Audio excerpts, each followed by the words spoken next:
We had returns, we had debuts, we had main roster guys, we had title changes, we had everything this week on NXT. Welcome back, guys, to Fog Wrestling, and I don't believe it, but for 2 weeks in a row, I've actually enjoyed NXT. I think that's 2 wrestling shows in a row that I thought was enjoyable, that was actually decent. Last week I thought was decent, this week I thought was decent. Lots of stuff on the show to like. We had returning people, we had debuting people, we had Randy Orton, we had A-Town Down, alright, maybe not so much about them. Jey Uso even made an appearance. We had a lot on this show, and I really like the look of NXT. I like the design, I like the presentation, I like the visuals, I like the colours.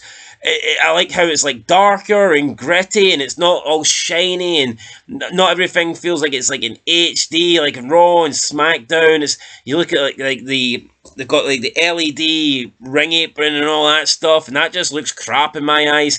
I'm watching NXT, and it does give you a more kind of darker, old school feel, especially when they're on the outside. It doesn't feel like there's as much space on the outside as well.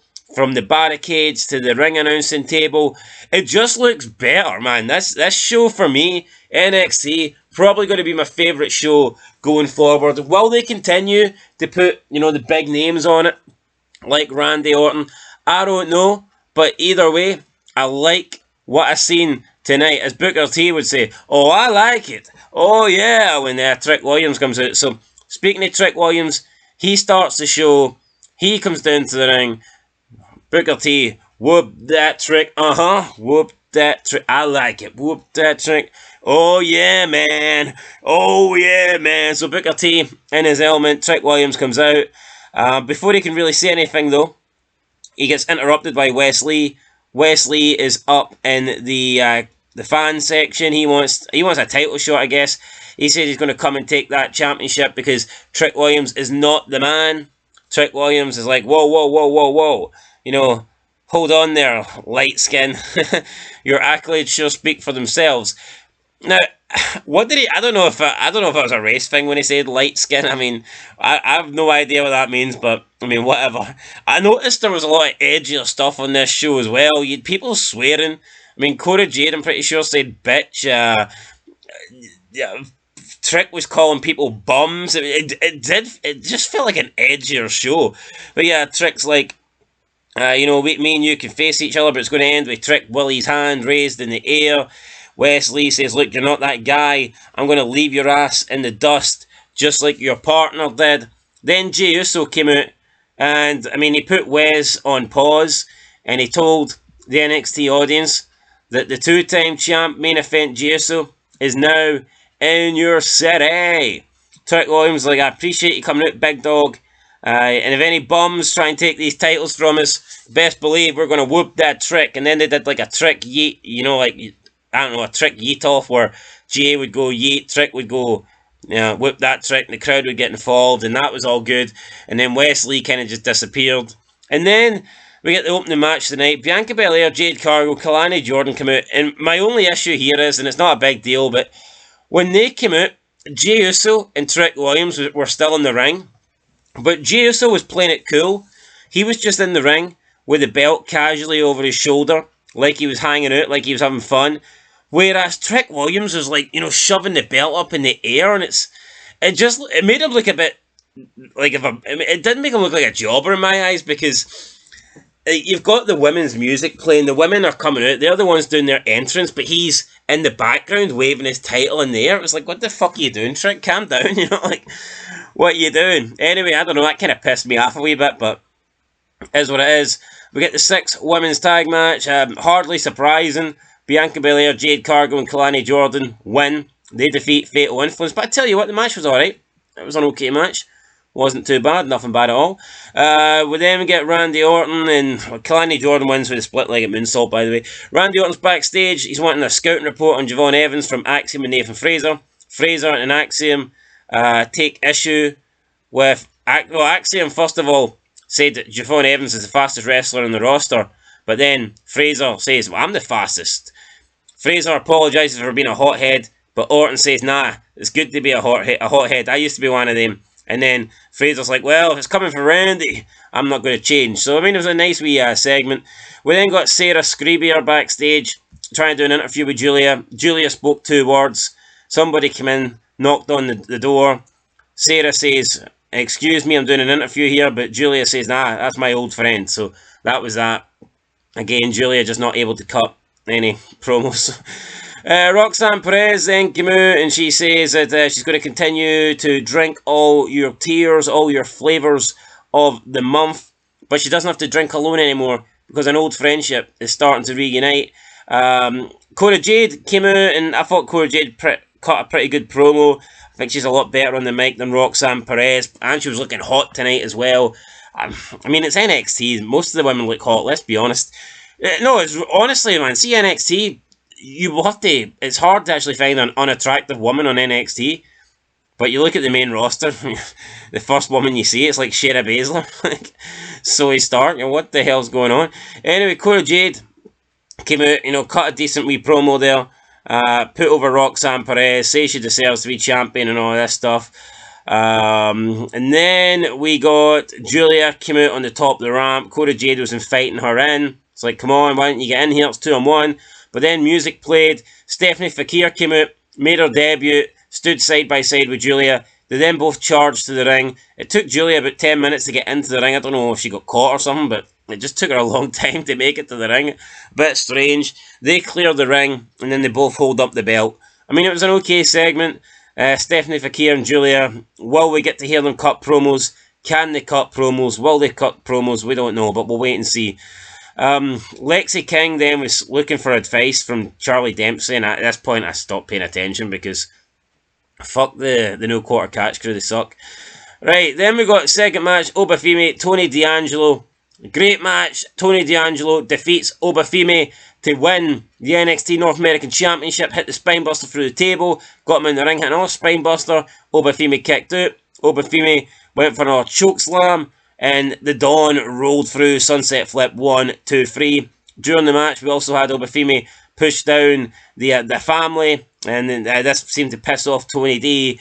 So he gets the win, celebrates with the family, celebrates with the North American Championship, and celebrates with the Italian flag. So, yeah, nice to see Tony D actually get some championship gold, and I'm sure that Obafemi will be moving on here to big things. I think that he will be the NXT champion soon. Enough, or at least I believe that he should probably challenge Trick Williams. Could it be Obafemi versus Trick Williams at Stand and Deliver?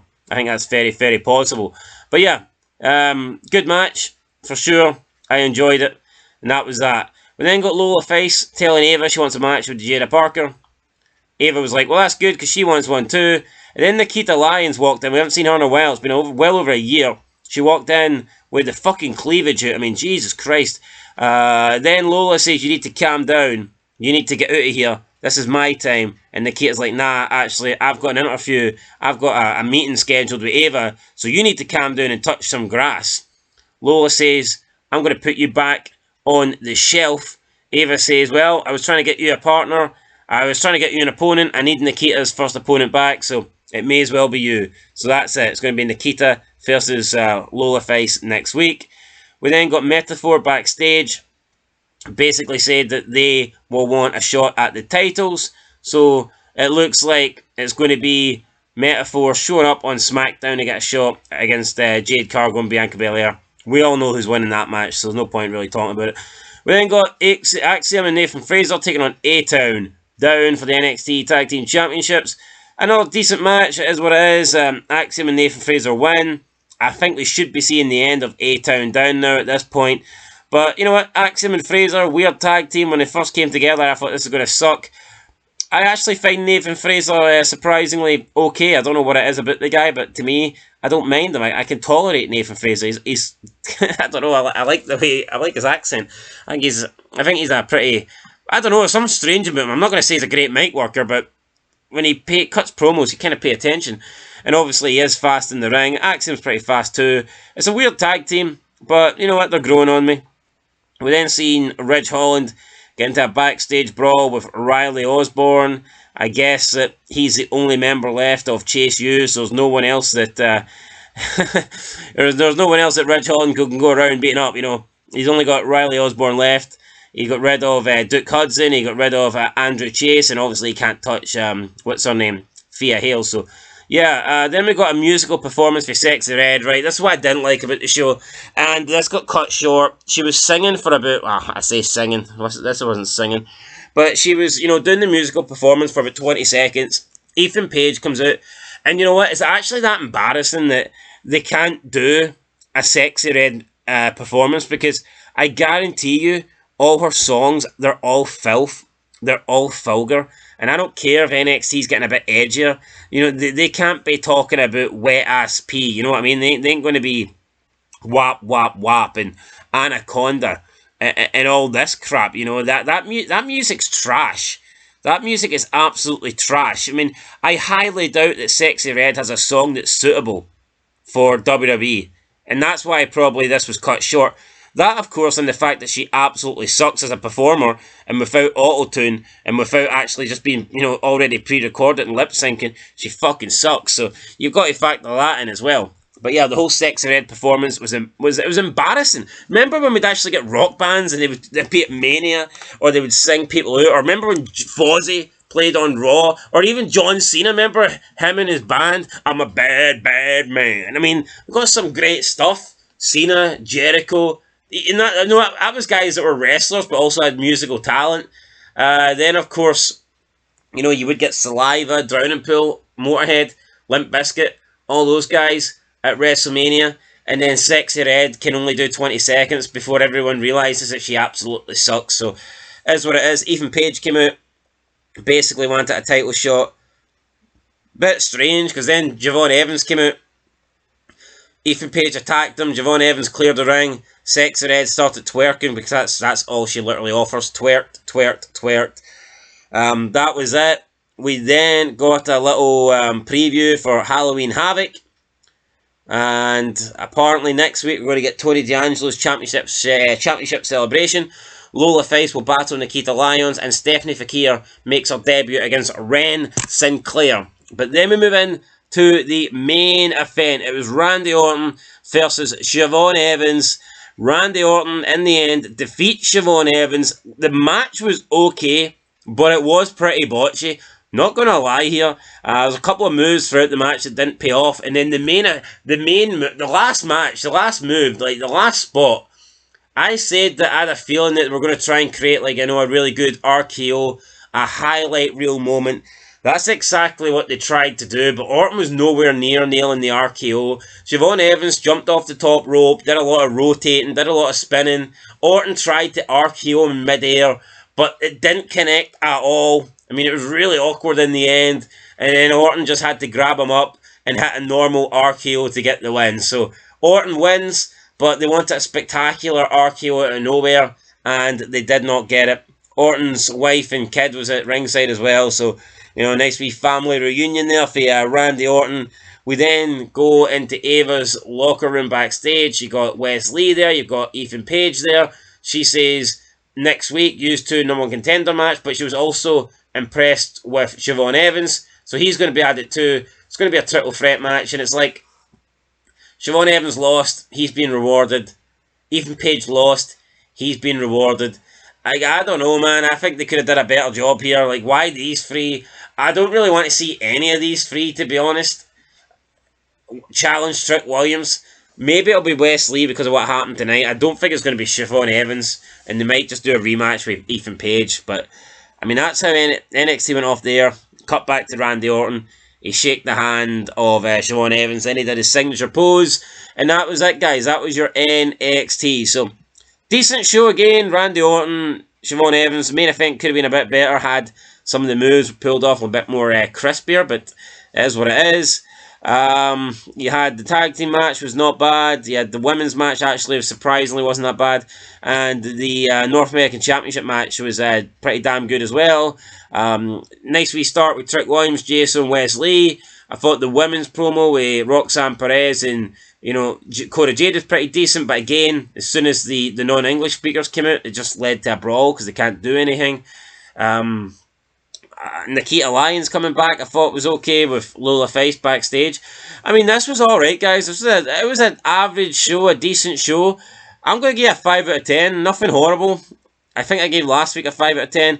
I'm going to give this week a 5 out of 10. So, yeah, it is what it is. I'll catch you guys in the next one. But until then, been Fog Wrestling. Peace.